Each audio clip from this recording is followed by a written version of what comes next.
We have our very own Ed Bungert, who's been around in this industry for 40 years. He's an old young man. Well, when I first started in the industry, Gerald Ford was president. Elton John's Philadelphia Freedom and David Bowie's Fame were top of the charts. Jaws had just defined the summer movie blockbuster. And we were hearing talk about this little magic box called the Sony Betamax, where you could actually tape something and watch it later, which was pretty amazing. I mean, the IBM personal computer was still 5 or 6 years away. Ma Bell was the only place you could get a telephone line. We typed letters on typewriters, and overnight delivery, that whole concept was just getting started. But life now, like then, I mean, the larger philosophical discussions aside, it could still be defined, at least on the face of it, as a series of experiences. And in that respect, the recipe for excellent or world-class customer service hasn't changed at all. Our clients' time at our centers, their life cycle, if you will, consists of a series of experiences also. Tiny moments of truth, as our founder Alan Bain once told me. It's in these little moments that customer loyalty is built on either feet of iron or feet of clay. It's in these moments. You see, we just don't want our clients to have a pleasant experience at our centers. We want it to be so emotionally painful for them to leave that if they have to move on, the only solace they can garner is when they send us new business. A moment of truth occurs every time we meet, exceed, or fall short on those customer expectations. Here's a little example of a moment of truth fail. Way back when, before email and fax, we had 6 full-time guys just running messenger runs around the city. We used to do a lot of that. And I witnessed the clerk who took in the jobs interact with a client. So the client comes up to the window. I need to get this to 34th Street. I got nobody till 2 o'clock. I mean, moment of truth fail. I mean, it's true, right? We didn't have anybody till 2 o'clock, but a little rephrasing could have changed that whole moment. Thank you. Get it there right after 2. Done. Simple. And if it truly is an emergency, then it becomes an emergency for us. See, we share their sense of urgency. I remember once on a trip to Disney World many years ago when my sons were small. My youngest was about 18 months, and we ran out of diapers. Well, the walkie-talkies came out, and you would think the president was in the House of Mouse and had a medical crisis. They acted swiftly and efficiently, and they shared our sense of urgency. You see, it wasn't their fault I ran out of diapers, but it became their problem. Moments of truth. When it's not our fault, it's still our problem. And you know, one of the most challenging moments of truth in our business may not even be when somebody's requesting a service at all. It might be when you're asking someone to behave or obey a rule. And we get that a lot. You know, sometimes when one client complains about the other, I wonder, have you ever worked in an environment with actual people before? But you know, we haven't compromised ourselves if we start off with an apology. I'm so sorry to bother you with this, and I know how important it is to sometimes speak on the phone with your hands free, but could you possibly close the door? As opposed to, it's our policy, here's a policy sheet, you're not allowed. I mean, that's one of the most poisoned customer service words in the phrases in the language. You're not allowed to do this. Moments of truth. And you know, this all starts by knowing and making sure our team knows just what a unique business we're in. I mean, what other business lives with its clients? Every day, all day, sometimes for years. We have at least half a dozen clients who've been with us more than 30 years. Unique, every day, all day, living with our clients. I sometimes envy those who can say what they do for a living in a word. I'm a doctor, I'm a waiter, I'm a bricklayer, I'm a teacher. But we can't do that without getting into some kind of long description of what we do and how it's a wonderful alternative. And even then, some people don't understand.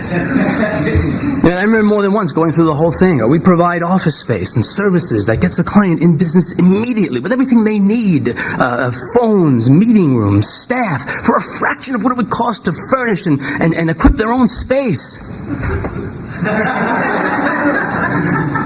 Do you rent furniture? No. Even my own mom, Lord rest her soul, didn't know what I did for a living. I mean, if somebody asked her, she'd say, I don't know. I think it might have something to do with computers. She gets. And it's almost impossible, too, to get it down to some clever, what they used to call, like, elevator speech, right? What do you do? I'm a lawyer. You? Oh, I help people realize their hopes and dreams. Lobby. It is a unique business. And with unique challenges, you see, in that every single member of the team has to be a top-notch customer service person, flexible, who thinks on their feet. Many companies can thrive with a select few at that level. But with us, we need everyone on board.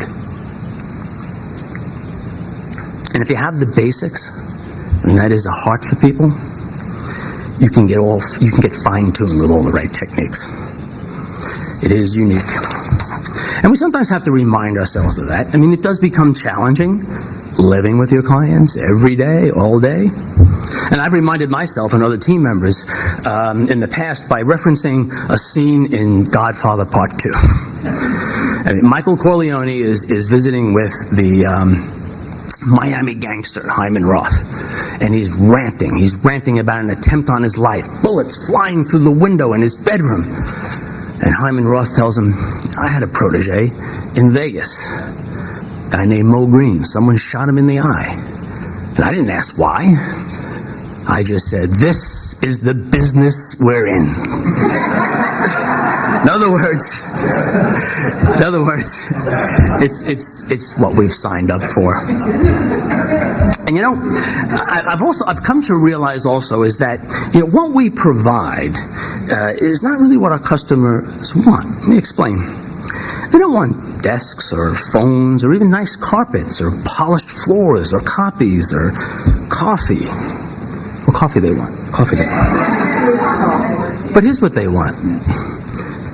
They want to attend weddings, birthday parties, graduations, sometimes funerals.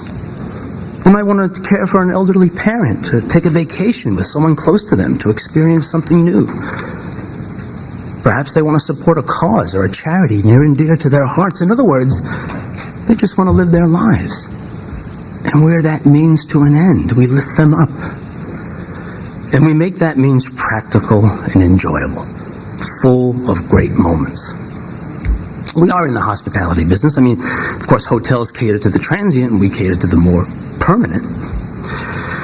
And moreover, not only do we help people realize their hopes and dreams in life, but we help them where they also contribute to civilization by forging ideas into businesses. In other words, what we do helps make the world go round. I mean, think of this scenario. You just made 3 copies of a 10-page proposal on time and error-free for a client who exports construction equipment to build an expansion of a shipping port in Indonesia. The sale is made.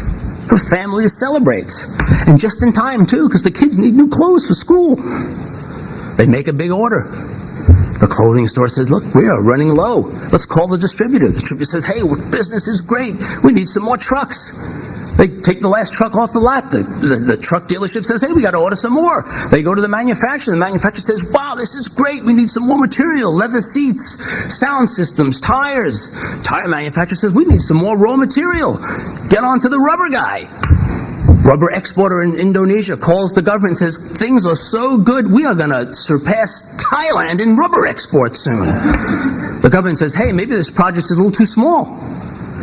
They call the equipment provider and says, give us a new proposal. They call your client, you make some more copies. And so around it goes. And finally, lead by example is almost a little cliche. But the thing about cliches is more often than not, they are solidly anchored in reality. One of the things that made a lasting impression on me when I first started at WWBC, I was feeling a little stressed. I had 2 emergency messenger runs that had to go somewhere, 2 different places at the same time. Our company founder, Alan Bain, he not only picked up on my mood, but he took one of the runs himself. And I remember saying, well, if he could do that, president of the company, there's nothing I can't do to make my customers happy. That made a lasting impact on me and helped shape my customer service philosophy. Because for him, start to finish, it was about the people. Techniques we can learn, but it really is hard to fake sincerity. So Alan couldn't be here for health reasons, but he taped a little short greeting. So my friends, my colleagues, Alan Bain.